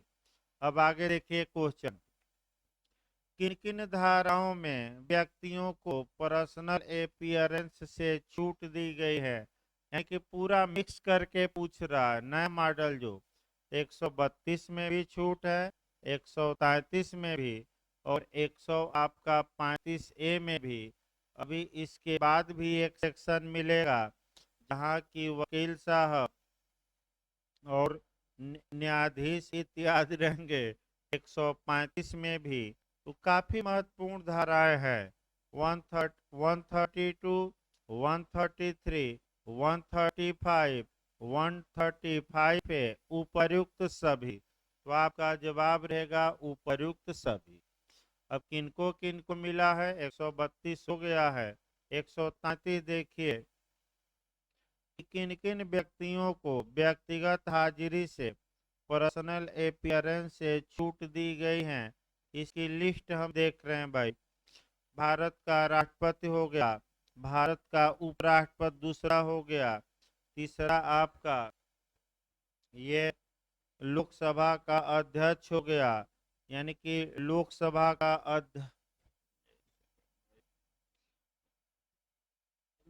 लोकसभा का अध्यक्ष हो गया, संघ के मंत्री हो गए, इनको भी व्यक्तिगत हाजिरी से छूट है।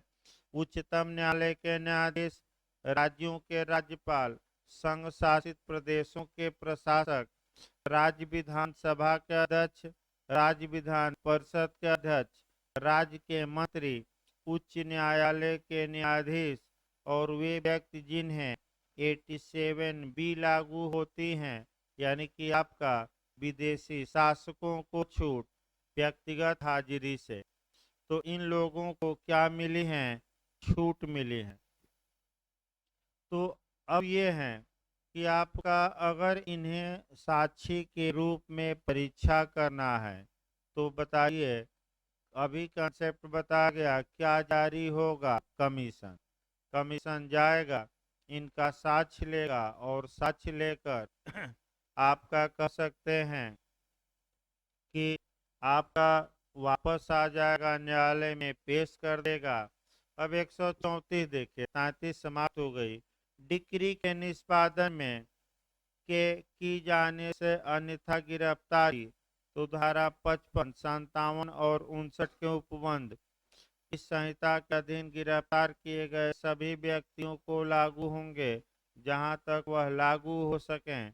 तो ये छोड़ सकते हैं धारा, इसमें दम नहीं है। अब आइए जो दम है और पूछा जाता है 135, सिविल आदेशा के अधीन गिरफ्तारी से छूट।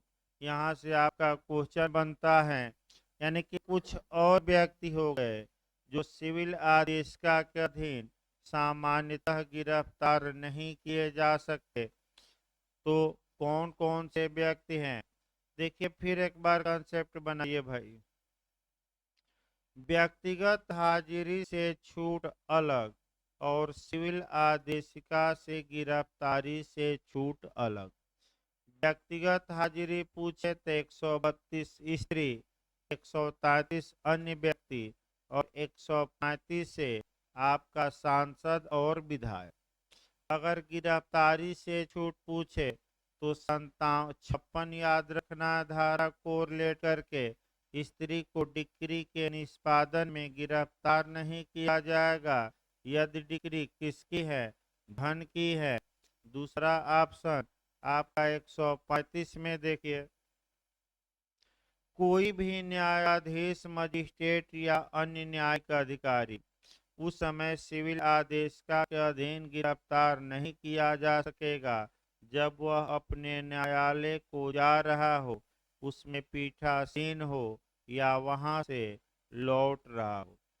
यानी कि कोई न्यायाधीश हैं, मजिस्ट्रेट हैं या कोई जुडिशियल ऑफिसर हैं, जब वह कोर्ट जा रहा है, जब वह कोर्ट में बैठा है और जब वह कोर्ट से अपने घर आ रहा है, तो क्या किसी क्रिमिनल नहीं, कौन सी आदेश का, क्या किसी सिविल न्यायालय की आदेशिका का निष्पादन करते हुए इस दौरान उसे अरेस्ट किया जा सकता है कि नहीं? नहीं। किसको किसको गिरफ्तार नहीं किया जा सकता? तो न्यायाधीश, मजिस्ट्रेट, न्यायिक अधिकारी। कब छूट मिलेगी? जब वह न्यायालय जा रहा हो, जब न्यायालय में उपस्थित हो और जब न्यायालय से क्या हो रहा हो, वापस लौट रहा हो। खंड 2 देखे, जहाँ कोई मामला किसी अभिकरण के समक्ष लंबित है, यानी कि ट्रिब्यूनल के समक्ष, जिसकी उसमें अधिकारता है या जिसके बारे में वह सद्भावपूर्वक यह विश्वास करता है कि उसमें उसकी ऐसी अधिकारता है, वहाँ उस मामले के पक्षकार, उसके प्लीडर, मुख्तार, राजस्व अभिकर्ता और मान्यता प्राप्त अभिकर्ता कह सकते हैं कि गिरफ्तार नहीं किए जाएंगे आपका, लेकिन कब गिरफ्तार किए जा सकेंगे? जब वे न्यायालय की क्या किए हों, आपका अवमानना। इसका मतलब हुआ कि दूसरा खंड आपका कह सकते हैं कि अन्य लोगों को भी बचाव देता है कि अगर वादी हैं, प्रतिवादी हैं, वादी का अभिकर्ता है या वादी के प्लीडर हैं, प्लीडर सतर्क रहना है, प्लीडर माने वकील साहब हैं, या मुख्तार हैं, मुख्तार का मतलब ये हुआ कि अगर वादी या प्रतिवादी ने किसी व्यक्ति को अपनी ओर से प्राधिकृत किया है, अथराइज किया है, और ये लोग कोर्ट जा रहे हैं, आ रहे हैं, कोर्ट में हाजिर है, तो सामान्यतः सिविल आदेशिका के तहत ऐसे वकील इत्यादि को भी गिरफ्तार नहीं किया जाएगा। लेकिन एक अपवाद है, और वहीं अपवाद सतर्क रहना है। कब ऐसे मामलों में भी इन्हें गिरफ्तार किया जा सकेगा? जब ये कंटेम्प्ट ऑफ कोर्ट किए हों, यानी कि न्यायालय की क्या किए हों, अवमानना। तो वकील साहब को भी गिरफ्तार तुरंत किया जा सकता है, और वादी को भी, प्रतिवादी को भी। अब 135 से आ जाइए। विधायी निकायों के सदस्यों की सिविल आदेशिका के अधीन गिरफ्तारी से, गिरफ्तार किए जाने या निरुद्ध किए जाने से छूट। तो यहाँ भी आपका देखिए, बस एक लाइन याद रखिए, जो ये मंत्री हैं, सांसद हैं या विधायक हैं, सत्र शुरू होने के 60 दिन पूर्व और सत्र शुरू होने के 60 दिन बाद, यही पॉइंट याद रखना है। यानी कि कितना कितना दिन बाद, सही है ना भाई? यानी कि सत्र, एक सेकंड देख लिया जाए भाई, सही है ना? नहीं तो 60 दिन वैसे होना चाहिए।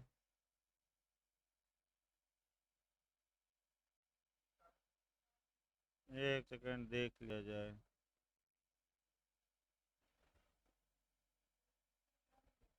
हाँ, कोई है क्या तो बुला लीजिए, देख लीजिए, कोई हो तो, कोई दिक्कत नहीं है।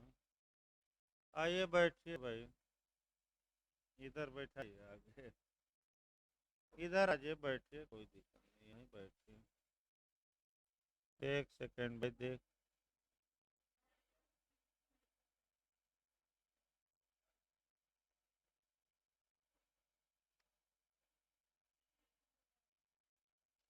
40 दिन है भाई, बस 2 लाइन याद रखना है। देखिए, अगर कोई सांसद हैं, विधायक हैं या मंत्री हैं, तो संयुक्त अधिवेशन सदन का या सदन की बैठक के 40 दिन पहले और सदन की बैठक समाप्त होने के 40 दिन बाद तक उसे गिरफ्तार नहीं किया जाएगा किसी सिविल आदेश का के तहत। यानी कि बस एक लाइन ये याद रखना है कि बैठक के 40 दिन पहले और बैठक समाप्त होने के कितने दिन बाद तक, 40। यही याद रखिए, किसको छूट मिली है? तो सांसदों को, विधायकों को, और किसको? मंत्रियों को। प्री के लिए इतना 2 लाइन याद रखिए। और इसमें ना पढ़िएगा, ये नहीं कि ज़्यादा पढ़िएगा। आपका 40 दिन पहले 40 दिन बाद कौन सा सेक्शन, तो सेक्शन तो भाई याद ही करना पड़ेगा। आपका 135 से अंडरलाइन कर लीजिए, 136 फिर छोड़ दीजिएगा, 137 से आपका क्वेश्चन बना है, 137 से इसको कोरिलेट करके पढ़ना है। एमपी में ये क्वेश्चन सीपीसी में ज़्यादा बनता है, थोड़ा अंडरलाइन कर लीजिए। तो 137 अधीनस्थ न्यायालयों की भाषा, language of subordinate courts. CPC में ये क्वेश्चन आपका ज़्यादा बना है, सतर्क रहना है, इसको कोरिलेट करिए। देखिए 3 मॉडल आपका इस पर बनता है। पहला मॉडल ये बनता है कि सीपीसी में सबऑर्डिनेट कोर्ट का जो लैंग्वेज होगा वह किस सेक्शन में दिया गया है। भाई सेक्शन गलत न हो, आपको रट्टा मारना है 137। फिर आपका कोरिलेशन करना है कि आपराधिक न्यायालयों में जो क्रिमिनल कोर्ट हैं उसमें जो सबऑर्डिनेट कोर्ट है उनकी भाषा क्या होगी। ये सीआरपीसी की किस धारा में, तो 272, सही है ना आपका, 272, 372, 300, देखिए तो एक बार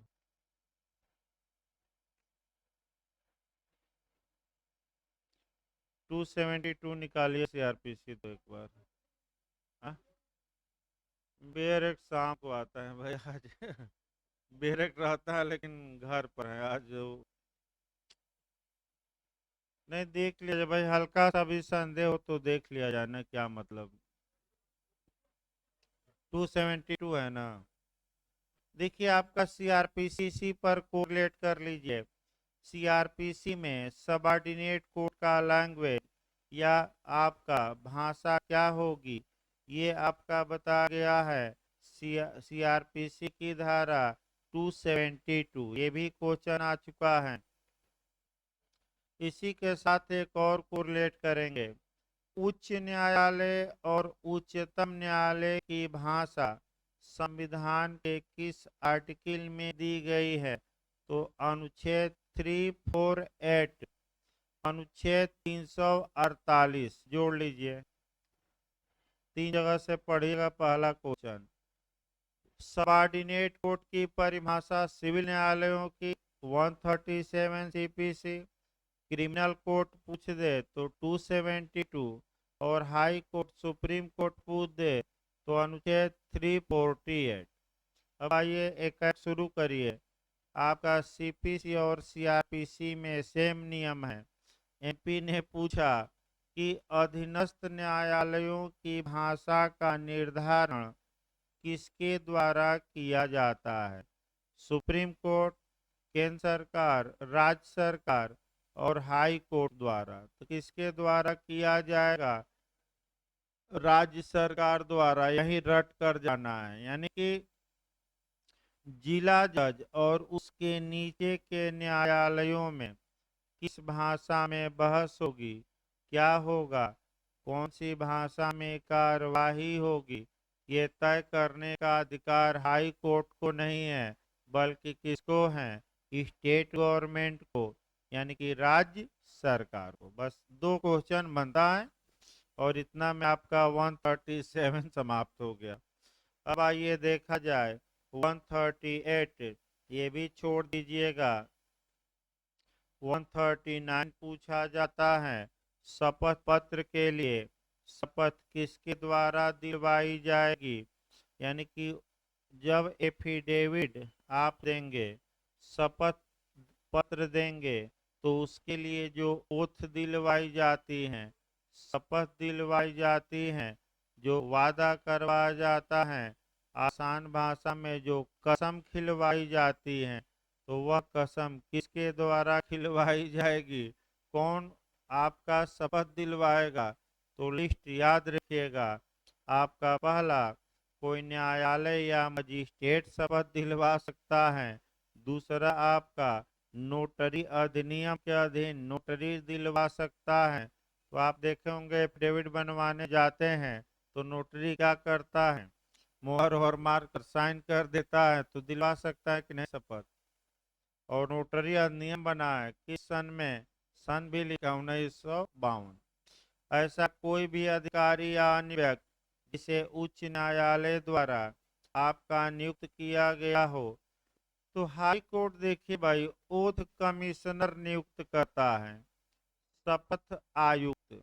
और आपका फार्म भरा जाता है, उसमें जब वो लोग शपथ दिलवाते हैं, आपका एफिडेविट को वेरीफाई करते हैं, तो आपका कुछ पैसा मिलता है, कमीशन मिलता है। तो लोग जाते होते कम है, जाना नहीं है, आपका दे दिए किसी को और साल में 5-6 हजार या 10 हजार क्या हुआ, मिल गया। तो यानी कि उच्च न्यायालय अगर कोई ओथ कमिश्नर नियुक्त किया है तो वह भी क्या दिलवा सकता है, शपथ। एक लाइन और लास्ट लाइन है कि आपका किसी अन्य न्यायालय द्वारा जिसे राज्य सरकार अथराइज करे, यानी कि शपथ आपका 139। इसके बाद आपका 141 से क्वेश्चन बनता है, और 141 से जो क्वेश्चन बनता है आपका सतर्क रहना है, वह ये बनता है कि क्या रिटों के मामले में, याचिकाओं के मामले में क्या सीपीसी के प्रावधान अप्लाई होते हैं कि नहीं। तो फिर एक बार याद रखिए, अच्छे से स्पष्टीकरण को याद रखना है। तो 141 का एक्सप्रेशन की स्पष्ट बताता है कि आर्टिकल 226 के अधीन जो कार्यवाही होती है, तो उसमें आपका ये है कि क्या कार्यवाही शब्द के अंतर्गत आर्टिकल 226 की कार्यवाही सम्मिलित है कि नहीं। तो बेरेट क्या लिखता है, तो नहीं है, तो एक लाइन अलग से लिख लीजिए कि रिट याचिकाओं में सीपीसी लागू नहीं होती। लिखिए कहाँ से उत्पन्न होता है, 141 के कहाँ से, आपका परंतुक से, नहीं स्पष्टीकरण से। रिट याचिकाओं में सीपीसी लागू नहीं होती। बस एक लाइन का क्वेश्चन प्री का बनता है, याद करके जाइएगा कहाँ है। तो आपका बेरेट पर भी लिख सकते हैं 141 का परंतु। इसके बाद 142 आदेशों और सूचनाओं का लिखित होना, यानी कि न्यायालय जो भी आदेश निकालेगा, जो भी नोटिस निकालेगा, मौखिक ओरल होगा कि रिटेन में होगा, रिटेन में कौन सा सेक्शन 142, कम चांस है। अगला आपका 143 बना है डाक महसूल। ये 2 बार क्वेश्चन रिपीट किया है, सेक्शन अंडरलाइन करिए। डाक महसूल का मतलब हुआ डाक खर्च, ना है तो लिख लीजिए डाक खर्च या डाक महसूल। यानी कि भाई आपका समय निकालना है, आदेश निकालना है, सूचना निकालना है, तो कौन देगा, न्यायालय अपना खर्चा तो देगा नहीं, सिविल न्यायालय देगा नहीं। तो जो व्यक्ति न्यायालय से कोई आदेश जारी करने की मांग करता है, कोई समन निकालने की मांग करता है, या कोई पत्र निकालने की मांग करता है, या किसी सूचना की मांग करता है, तो जो सूचना समन भेजने में जो पैसा लगेगा, जो कास्ट लगेगा, वह कौन देगा, वह व्यक्ति देगा जो न्यायालय से क्या कर रहा है, डिमांड। जैसे ए कर रहा है तो कौन देगा, ए, और बी कर रहा है तो कौन देगा, बी।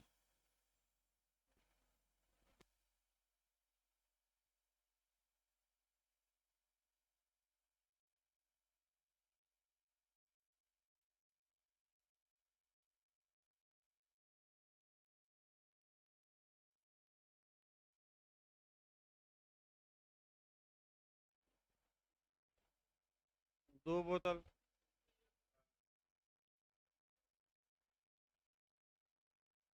देखिए आपका इसको प्री के लिए भाई पढ़िएगा, बस एक लाइन याद रखना है, डाक महसूल किस धारा में 2 बार उत्तराखंड रिपीट किया, अब ये धारा रटना पड़ेगा और कोई उपाय नहीं है। तो 143 में 144 देखिए भाई, बात ना करिए भाई। 144 देखिए प्रत्यास्थापन, ये डिटेल में आगे बताया जाएगा। आपका 145 अब देखिए प्रतिभू के दायित्व का प्रवर्तन। तो पहले प्रतिभू देख लिया जाए और तब आपका इनके दायित्व का प्रवर्तन कराया जाए। तो देखिए प्रतिभू के दायित्व का प्रवर्तन 145 एक बार केवल पूछा गया है, थोड़ा अंदर जाकर। तो प्रतिभू पहले देखा जाए, एक उदाहरण गारंटर का बनाया जाए तब तो इसको देखा जाए। देखिए भाई मान लीजिए ए, एक उदाहरण ही बना दिया जाए। मान लीजिए ए बी सी है, ए बी से कहता है कि हे बी तुम सी को 500 रुपया उधार दे दो, अगर सी ये पैसा नहीं देता तो ये पैसा तुम्हें कौन देगा? मैं दूंगा। तो बताइए प्राथमिक जिम्मेदारी पैसा देने की किसकी है? सी की। और सी पैसा नहीं देता तब कौन देगा? ए। दूसरा उदाहरण देखिए, मान लीजिए बी न्यायालय है और ए न्यायालय में जाकर गारंटी देता है, प्रत्याभूत देता है कि हजूर सी आप जब जब बुलाएंगे तब तक सी हाजिर होता रहेगा, इसके लिए मैं गारंटी देता हूँ और गारंटी के तौर पे 50,000 रुपया मैं क्या करता हूँ? जमा करता हूँ। या 50,000 रुपये की हमारी जमीन है या बाइक है या जो सामान है उसका मैं कागज जमा करता हूँ। तो कागज भी होता है, या तो आप नगद जमा करिए या क्या करिए, कागज। अगर ये आए ना तो आप क्या करिएगा, ये 50,000 हमारा जब्त कर लीजिए। तो प्रतिभू ने जिम्मेदारी ली है, दो उदाहरणों में, उदाहरण तो कई हो सकते हैं।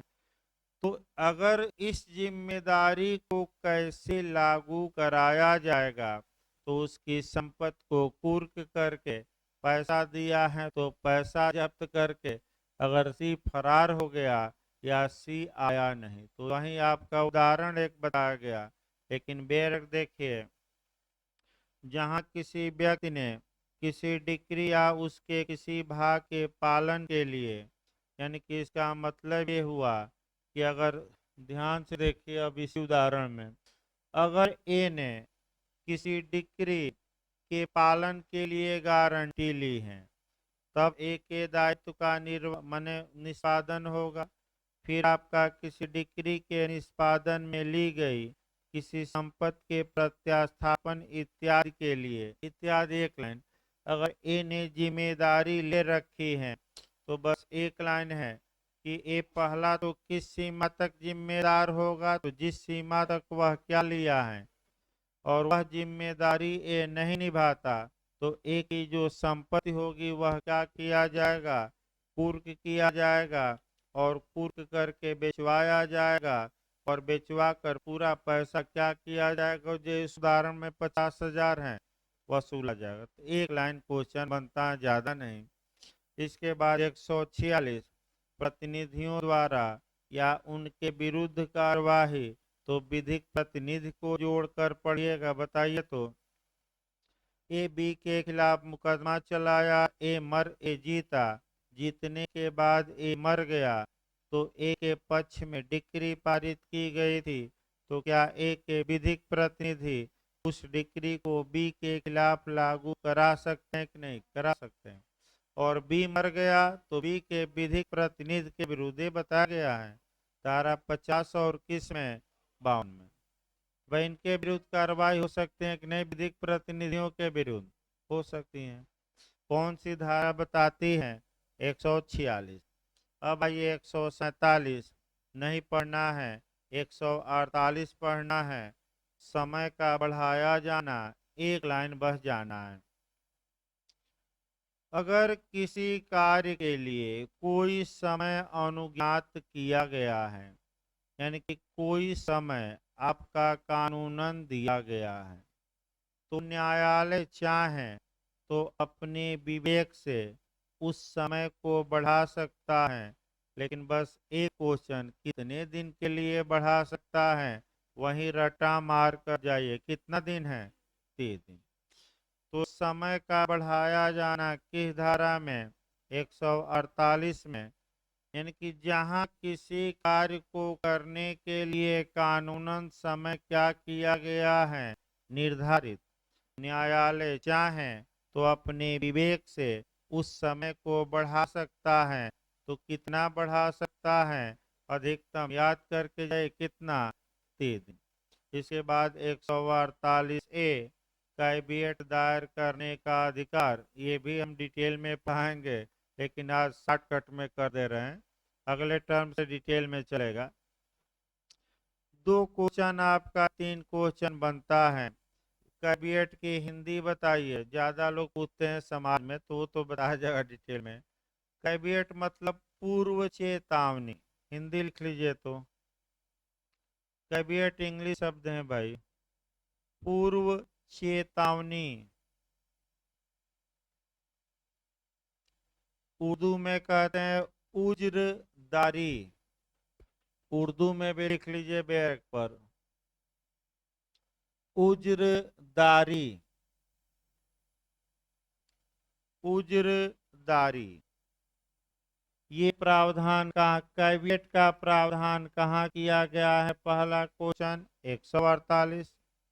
कब? ये 148 है भाई, 148 है। दूसरा क्वेश्चन, ये कब जोड़ा गया? तो 1976 में। कैविएट की अवधि कितनी होती है? 90 दिन। अगर आप 3 क्वेश्चन आप याद रखें तो प्री में कभी गलत इसके बाहर नहीं गया है। कैविएट कहाँ दिया गया है? तो 148 ए में। कैविएट कब ये जोड़ा गया? 1976 में। और इसकी अवधि कितनी होती है? आपका 90 दिन। एक देखिए उदाहरण, देखिए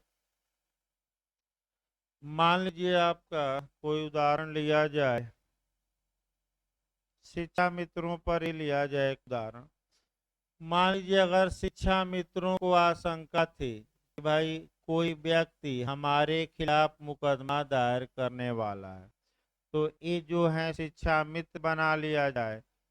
तो अगर एक को आशंका है कि हो सकता है कि भविष्य में भी हमारे खिलाफ क्या दायर करे? मुकदमा। तो ये भी हो सकता है कि कहीं न्यायालय बिना मुझे सुने ही कहीं एक के पक्ष में कोई अंतरिम आदेश न दे दे। अतः ए को अधिकार है कि वह न्यायालय में कैविएट लगा सके। यानी कि न्यायालय का एक रजिस्टर है जहां अपना नाम पता दर्ज कराए, विपक्षी का नाम दर्ज कराए और ये बता दे कि हो सकता है कि भी भविष्य में हमारे खिलाफ क्या करे? मुकदमा। तो ऐसी दशा में बी जब भी मुकदमा करे तो बिना मुझे सुने बी के पक्ष में कोई आदेश पारित न किया जाए। इसका मतलब कैविएट का मुख्य उद्देश्य ये है कि जब हमारे खिलाफ मुकदमा हो तो हमें सूचित किया जाए और बी के पक्ष में कोई फैसला देने से पहले हमें भी क्या किया जाए? सुना जाए। यानी कि इसका मतलब एक्स पार्टी आर्डर को रोकने के लिए ही कैविएट दायर की जाती हैं कि हमें सुना जाए और तब फैसला दिया जाए। नहीं तो ये भी हो सकता है कि भी कोर्ट में जाए, कहे कि अर्जेंट मामला है हजूर, आप तत्काल कोई फैसला दीजिए, और तब तक एक को सुना नहीं जाएगा। तो ये जब न्यायालय के रजिस्टर में अपना नाम पता दर्ज करा देगा तो वह नाम पता कितने दिन तक काम करेगा? अब जैसे ही भी एक के खिलाफ मुकदमा करता है तो रजिस्टर में एक रजिस्टर होता, अब तो नेट पर खोजा जाता है, उस रजिस्टर में लिस्ट खोजी जाती है कि क्या कहीं ए ने कैविएट तो नहीं लगाया। अगर कैविएट लगाया तो तुरंत उसके माने उसको क्या दी जाएगी? उसके अधिवक्ता को सूचना। या तो अधिवक्ता के चेंबर में रिसीव कराया जाए या कहें कि आपके खिलाफ ये मुकदमा हुआ है, इस तारीख को सुनवाई है, किसी अधिवक्ता को सूचना दे दी गई। एक भाई एक अधिवक्ता को क्या दे दी गई? सूचना। जमानत में भी यही होता है भाई। देखिए, मान के चलिए आपका एक जमानत का उदाहरण क्रिमिनल का बताएं। मान लीजिए ए के खिलाफ एफआईआर दर्ज हो गई है या नहीं, मुकदमा करने के बाद भी हो सकता है, आगे डिटेल में हम बताएंगे एक दो दिन में। ए के खिलाफ एफआईआर दर्ज हो गई और यह बी ने एफआईआर दर्ज कराई थी और बी को आशंका है कि हो सकता है कि ये हाई कोर्ट से 438 के तहत क्या मांगने चला जाए, अग्रिम जमानत, एंटीसिपेटरी बेल। तो बी क्या कर सकता है? हाई कोर्ट में कैविएट लगा सकता है और ये कह सकता है कि हजूर ए के खिलाफ एफआईआर दर्ज है। अगर ए हाई कोर्ट में अग्रिम जमानत मांगने आता है तो हमें सुनकर ही इन्हें अग्रिम जमानत दिया जाए, एक पक्षी इन्हें न सुना जाए। यानी कि मुख्य उद्देश्य क्या है कि एक पक्षी सुनवाई से क्या करना, रोकना। लेकिन अब क्या है, कैसे हैं, इसको डिटेल में आगे बताया जाएगा। अभी तो शॉर्टकट में इसको भी डिटेल में चलना है, दो धाराएं डिटेल में चलना है, 144 144 148A। अगला देखिए आपका 149 न्यायालय फीस की कमी करने की कमी को पूरा करने की शक्ति भी छोड़ दीजिए। 150 कारोबार का अंतरण यानी कि ट्रांसफर ऑफ बिजनेस, तो व्यापार का अंतरण न करा दीजिए। कारोबार का अंतरण की धारा में 150 में, यहाँ भी एक लाइन जाना जाता है, ज्यादा नहीं। मान लीजिए ये एक न्यायालय था और इस न्यायालय को समाप्त कर दिया गया और इस न्यायालय की शक्तियां किसको दे दी गई? दूसरे कोर्ट को। इसका मतलब ये हुआ कि इस न्यायालय के पास जितने विवाद पेंडिंग थे वे विवाद अब कहाँ चले जाएंगे, किसको ट्रांसफर हो जाएंगे? दूसरे कोर्ट को। इसको आप सुप्रीम कोर्ट से भी देख सकते हैं। देखिए आपका 28 जनवरी 1950 को हमारे उच्चतम न्यायालय की स्थापना हुई। उसके पहले आपका जो न्यायालय भारत में था वह फेडरल कोर्ट था, यानी कि संघीय न्यायालय। तो जब संघीय न्यायालय की जगह कौन न्यायालय बन गया? आपका सुप्रीम कोर्ट। तो संघीय न्यायालय के कारोबार का ट्रांसफर किसको हो गया? सुप्रीम कोर्ट को। तो संघीय न्यायालय जो शक्तियां प्रयोग करता था, जो मुकदमे लंबित थे, सब किसको ट्रांसफर हो गए? सुप्रीम कोर्ट को।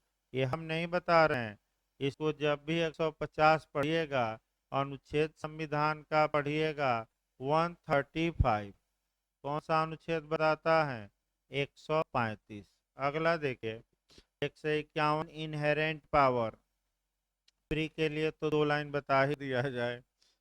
पहला, जब भी 151 पढ़िए तो पिछली बार यूपीजे में फिर ये क्वेश्चन बना था, पिछली बार ही ये क्वेश्चन बना था कि इनहेरेंट पावर आपका सिविल न्यायालयों को प्रदान किया गया है कि सिविल न्यायालयों में वेस्टेड है, यानी कि निहित है। तो बताइए निहित है कि, कई बार तो बताया गया, संविधान भी 142 बताया गया, निहित है कि प्रदान किया गया है? निहित है। अब ये पूछ लिया कि किस केस में कहा गया कि वेस्टेड है पिछली बार, तो वह आपका मनोहर लाल चोपड़ा। भाई कौन सा केस याद रखेंगे? मनोहर लाल चोपड़ा। मनोहर लाल शॉर्टकट में आया था, बहुत बड़ा नाम नहीं आया था। दूसरा, इनहेरेंट पावर किस धारा में है? 151। दूसरा प्री का क्वेश्चन, ये आपका सिविल न्यायालयों को प्रदान किया गया है कि निहित है? निहित है। किस केस में कहा गया निहित है? मनोहर लाल के केस में। और अगला क्वेश्चन जो यूपीजे में आया इसके पहले, कि किस सिविल न्यायालयों में ये अंतर्निहित शक्ति निहित है। तो हाई कोर्ट, आपका लोअर कोर्ट, दोनों, इनमें से कोई नहीं। तो दोनों मार्क कराइएगा। यानी कि एक लाइन में बता दूं, सभी सिविल न्यायालयों में यह शक्ति क्या है, समाहित। एक लाइन। जब भी इसको पढ़िएगा कोरिलेट कर लीजिए। सीआरपीसी की धारा 482 पढ़ेंगे, जहां की केवल हाई कोर्ट में ये शक्ति समाहित है। क्रिमिनल मामलों में उसी बेरक पर कोरिलेट करते रहिए।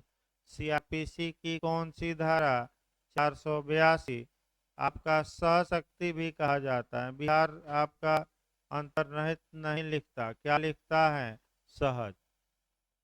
संविधान का अनुच्छेद उसको लिख लीजिए 142, सुप्रीम कोर्ट की अंतर्निहित शक्ति। ये सेक्शन समाप्त कर दिया, तब आपका अगले में डिटेल से चला जाए।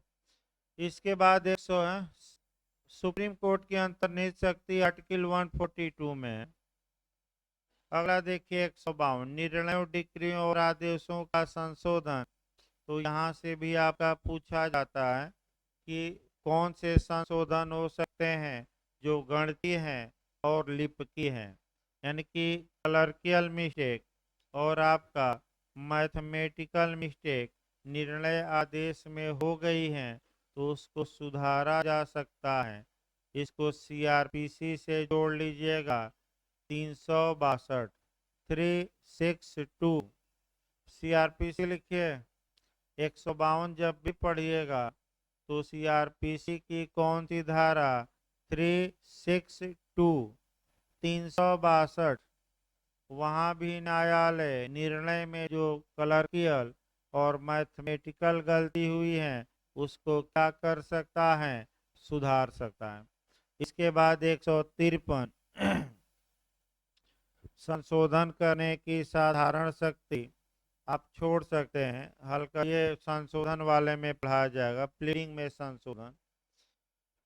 इसके बाद आपका 153 भी पूछा जाता है, लास्ट सेक्शन, माने लास्ट है नहीं, लास्ट पर जो पढ़ा जाता है लास्ट में।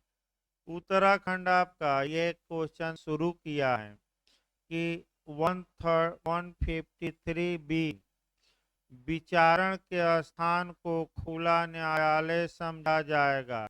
तो क्वेश्चन का मॉडल देखिए, आपका 3 जगह से कोरिलेट करना है। सिविल न्यायालय ओपन कोर्ट होगा, खुला न्यायालय होगा। ये किस सेक्शन में दिया गया है, यही उत्तराखंड बना था, हो सकता है यूपी जे भी बना दे। भाई गलत ना हो, कौन से सेक्शन में, 153B या 153 क।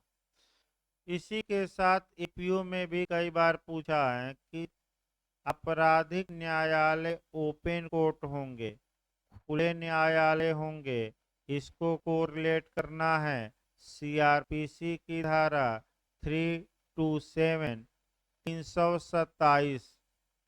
क्रिमिनल कोर्ट सीआरपीसी लिखिए 327।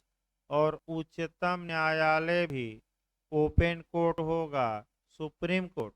तो अनुच्छेद 145 का खंड 4 उसको लिख लिए। तो अनुच्छेद 145 का क्लाज 4, सुप्रीम कोर्ट खुला न्यायालय होगा। तो इस प्रकार इधर पूरा बैरक समाप्त हो गया। देखिए सीपीसी एक दिन में तो आपका मैंने जो अभी तो कॉन्ट्रैक्ट चलेगा 5-7 मिनट बाद। सीपीसी में भाई आपका जो पढ़ाना है, आपका शुरुआत किया जाएगा 94 से। अब भागना है नहीं, भागने में तो आज भागते भागते सब हो गया प्री के लिए। भाई प्री के लिए